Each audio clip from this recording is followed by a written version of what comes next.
మీనరాశి. మీనరాశికి అధిపతి గురువు. మీనరాశిలో వచ్చే నక్షత్రములు పూర్వభాద్ర 4వ పాదము, ఉత్తరాభాద్ర 4 పాదములు, రేవతి 4 పాదములు. ఈ నక్షత్రములు పాదములకు సంబంధించిన నామ నక్షత్రములు ఏమిటో మనం చూద్దాం. పూర్వభాద్ర 4వ పాదము ది, ఉత్తరాభాద్ర 4 పాదములకు దు, శం, ఝు, ధా. రేవతి 4 పాదములకు దే, దో, చా, చి. మీనరాశి వారికి ఈ సంవత్సరం ఆదాయము 5, వ్యయము 5, రాజపూజ్యము 3, అవమానము 1. మీనరాశి వారికి గురువు మిథునంలోకి 14 మే 2025లో సంచరించబోతున్నాడు. వీరికి రాహువు కుంభములోకి 18 మే 2025లో సంచరించబోతున్నాడు. కేతు సంచారం సింహములోకి 18 మే 2025లో జరగబోతోంది. వీరికి శని మీనములోకి 29 మార్చ్ 2025లో జరగబోతోంది. మీనరాశి వారికి సాధారణ గోచార ఫలితాలు ఎలా ఉన్నాయో చూద్దాం. మీనరాశి వారికి ఈ సంవత్సరం ఎవరైనా ఇల్లు కట్టాలని ప్రయత్నిస్తూ ఉంటే వారికి ఇది చాలా యోగదాయకమైన ఏడాదిగా మనం భావించవచ్చు. అలాగే వీరు ఆస్తులు కొనడానికి ఈ ఏడాది చాలా అనువైన కాలము. వీరు ఒక 4 వీలర్ కొనే అవకాశం కూడా ఈ ఏడాది ఎక్కువగా గోచరిస్తోంది. ఈ రాశి వారు ఈ ఏడాదిలో కొంత నిరాశ నిస్పృహలతో ఉండే అవకాశం కూడా కనబడుతోంది.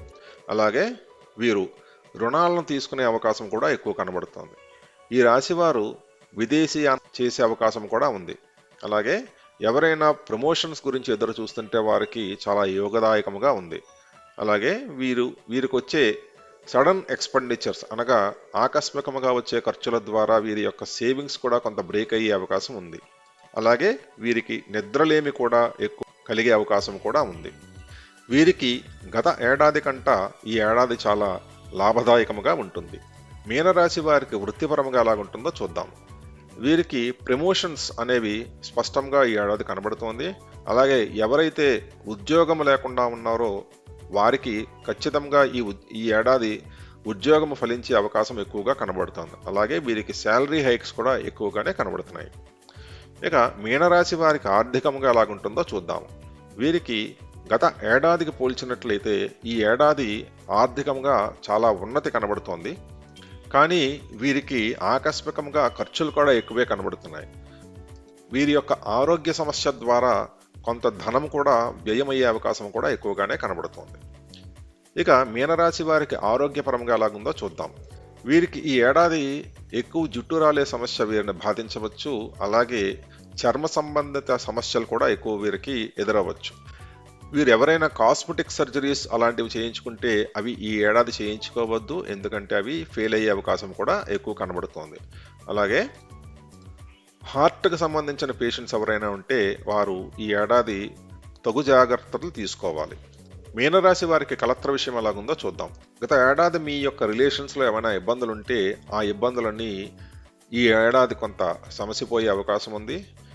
ఈ ఏడాది మీరు ఎవరు కొత్త పరిచయాలతో చాలా జాగ్రత్తగా ఉండాలి, ఎందుకంటే వారి ద్వారా మీకు అపాయము కూడా పొంచి ఉంది.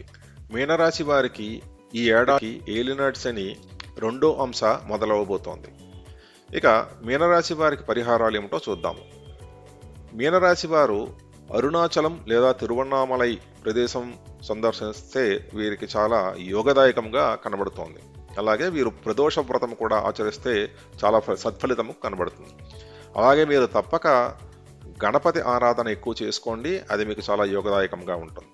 అలాగే వీలైనప్పుడల్లా మీరు గోసేవ కూడా చేసుకోండి. అలాగే అమావాస్య నాడు మీరు ఎవరికైనా భోజనము దానముగా ఇవ్వండి. అలాగే మీరు ప్రతినిత్యము హనుమాన్ చాలీసా పఠిస్తే మీకు చాలా శ్రేయస్కరంగా ఉంటుంది. మా ఈ వీడియో కంటెంట్ కానీ మీకు నచ్చినట్టయితే లైక్ చేయండి, షేర్ చేయండి మరియు సబ్స్క్రైబ్ చేయండి. మా ఛానల్ని సపోర్ట్ చేయండి. మా ఈ వీడియో చూసినందుకు అందరికీ థ్యాంక్ యూ. మా ఈ వీడియో